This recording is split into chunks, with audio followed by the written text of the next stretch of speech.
when we think of any great storytellers, we might have got sucked in because the topic was something we thought we might be interested in. But then when we really went with them and we take all these twists and turns and we go up the highs and lows, that's what helps us. Like, we're connecting just human to human, like you and I right now. I think a lot of people run into this situation when they feel like their brand is off, but it looks good. You know, I definitely, we've had clients like that. I know that we've had that problem in our own business back in the day before we really understood all the moving parts. And so it's something that I think is super common and something we can dive a little bit deeper into today. Because really, your brand, it shouldn't look good, but have no one biting. Right. You know, you don't want it to be feeling stale. And it's frustrating when that's happening. Like, that's the feedback that we're hearing from people. My website looks good. I'm constantly posting on social media. I'm doing all this work to try and connect with my audience. But why aren't people connecting? And that usually boils down to one thing. And that really is your brand personality. And how can you communicate that? How can you build that connection with the audience that you have? And, one thing that I like to say is that pretty does not equal powerful. It's something that you see a lot of these days because it's so easy now with templates, and you can get on these website builders that do all these things, and they can give you a website that looks polished and pretty and professional and it looks nice. And we have seen so many of those in our business. People come to us and like, oh, look, my website looks so professional. And in the back of our minds, we're going, yeah, but it looks like everybody else. We can tell when it's a template. If I let a secret out of the bag, there it is. We can tell when it's a template, right? Even when it's a super sexy template, which there's a lot of them out there. There are, but we can usually tell. But the thing about that is that people get those templates and they plug their content into it, and they think, "This is it. I got it. It looks good. Look, I have this professional website." And then they're like, "Well, why aren't people connecting? Why aren't people clicking on my opt-in? Why isn't this happening?"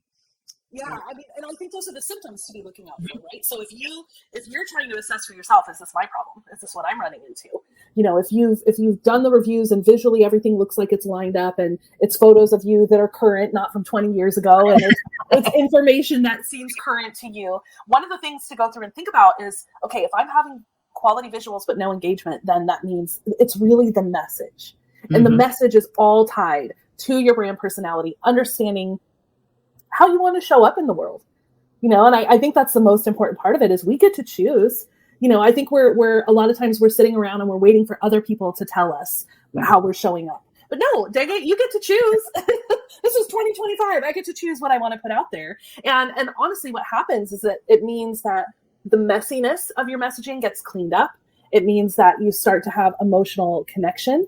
And if that's not happening, then what's missing is that brand personality, that clarity on yourself. And, I think it's important to kind of think about the difference between brand emotion versus brand strategy. We're left-right labs, right? So that's the left brain and the right brain coming together. And it's really easy to go very far in one direction or the other. I mean, I'm the right brain. So I lead with emotion.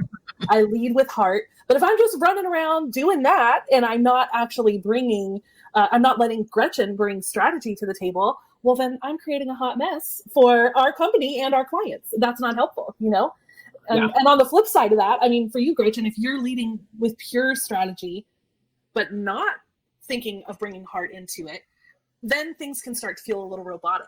Yes. So it's like, how do we have the balance of the two? And I know you pride yourself on being a cyborg, Gretchen, but be close. And that's fine for you, but it's not okay for your brand. It doesn't connect with everybody. And that's the thing. People do need to hear what the left brain has to say in any business, the left brain side of the business. But if it's all left brain, unless your audience is all left brain, there are situations where that makes sense, but that's not going to always be the case. I would say, and I'm going to throw a random number out here, but like 80 to 90% of businesses have right and left brain involved in them. If you think you're an outlier, that's great, but most people aren't. Yeah, it's really true. Well, and then that means that you're missing out on people you could be serving because you're not willing to think about that beautiful alchemy of bringing the two together. Right. It's that emotion and that strategy that really makes things sing. Yeah. And so you should be asking yourself, like, what do you feel when you're looking at your brand, when you're reading your own content? Do you have enough of a balance of that emotion and that strategy? Well, and if you think about it too, even though I'm a left brain and you're a right brain, that's not solely what we are all the time. Yeah, that's a major oversimplification. You take me to the Lego set right now, I'm going to make emotional purchases.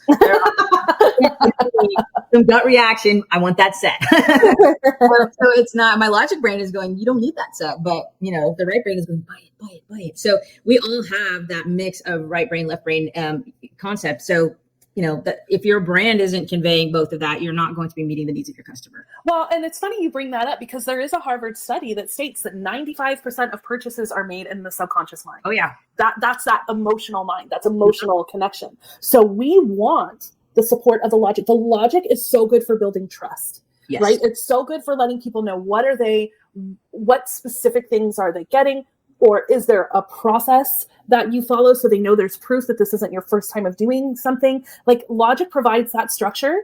And if we boil that down psychologically, that structure provides safety.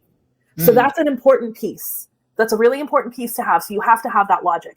But on the other side, if we have no heart, that's the part that really, like, when we think of any great storytellers, we might have got sucked in because the topic was something we thought we might be interested in. But then when we really went with them and we take all these twists and turns and we go up the highs and lows, that's what helps us. Like, we're connecting just human to human, like you and I right now. And so that's what the power of kind of the heart really does, that brand emotion side of it. Yeah. And I was going to say, this is, you know what I'm going to say? This is how it starts with AI. AI, if you go to a ChatGPT or a Claude or a Jasper or whatever, and you just use it plain vanilla out of the box without training it, without telling it anything about your brand or anything like that, you're just going to get boring, plain vanilla results back. It doesn't have a heart. You have to give that AI a heart, and Trina's going to tell you how to do that.